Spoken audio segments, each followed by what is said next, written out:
Hugo Alonso rushed to his employer's room. To the outside eye, rushed might have seemed an exaggerated word.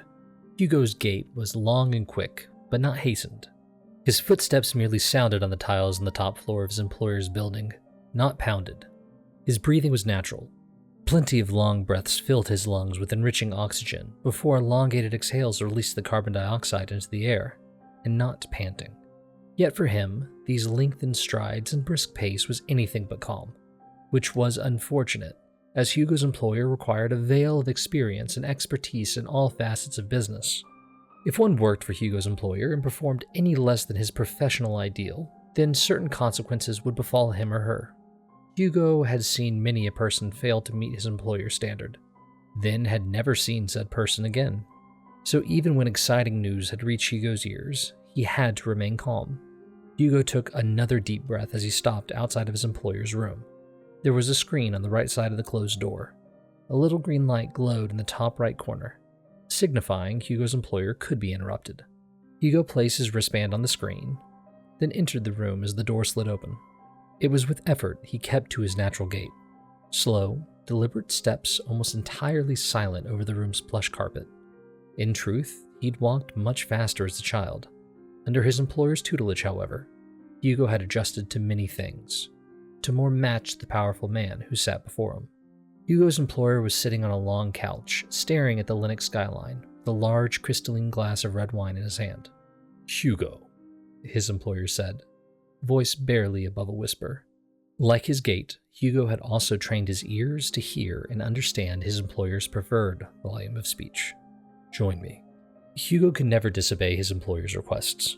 One did not turn away from a Titan, so why would one do the same from a Titan among men? Hugo circled the couch, which revealed a second glass of wine on a table before his employer. "You already knew what I've come to report?" Hugo asked. "I had my suspicions," his employer said. "Now, you've all but confirmed it. Sit. I still wish to hear it from you." Hugo's employer patted the cushion next to him, with hands larger than Hugo's face. Hugo took the wine and sat slowly, carefully. Had he spilled any iota of wine and stained the couch or carpet, Hugo's employer would be mightily displeased. Despite Hugo's many years of loyal service, his employer's temper would find his way toward him at that infraction. It would take a long time for Hugo's employer to forgive him, and if he made another mistake before that happened, Hugo would have shuddered at the thought. Would that have not increased the chances of his spilling the wine? Eventually, his rear sunk into the cushion, positioned as close to the armrest as possible. Hugo's employer was right next to him.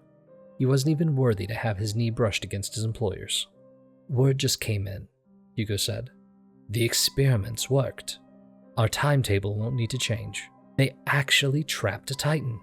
Good for us in the short term," his employer said, "but with damning implications. We're years behind the Republic, perhaps even by decades." Hugo's employer narrowed his large brown eyes at the spire, Linux main governmental building.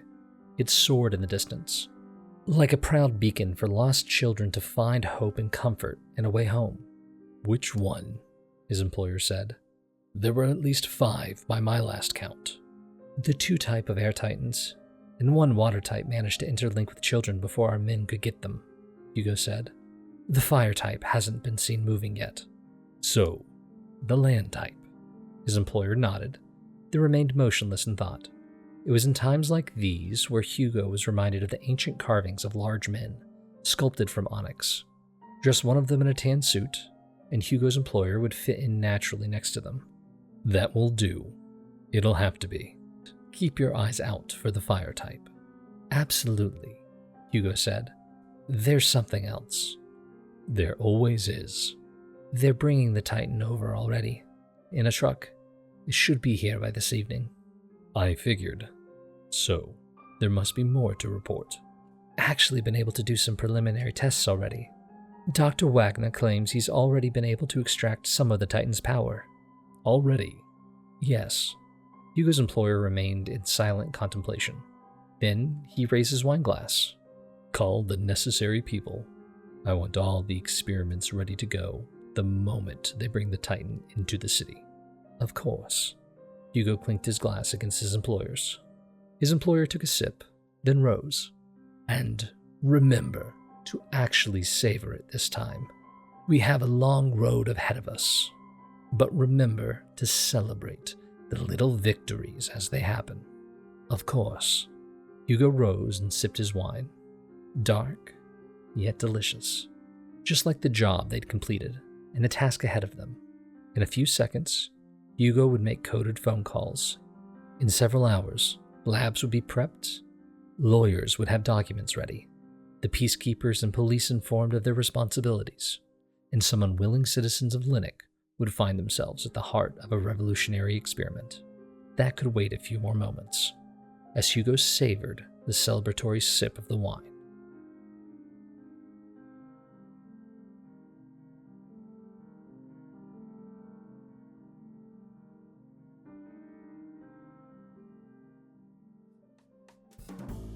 Hi, hello, and how are you doing?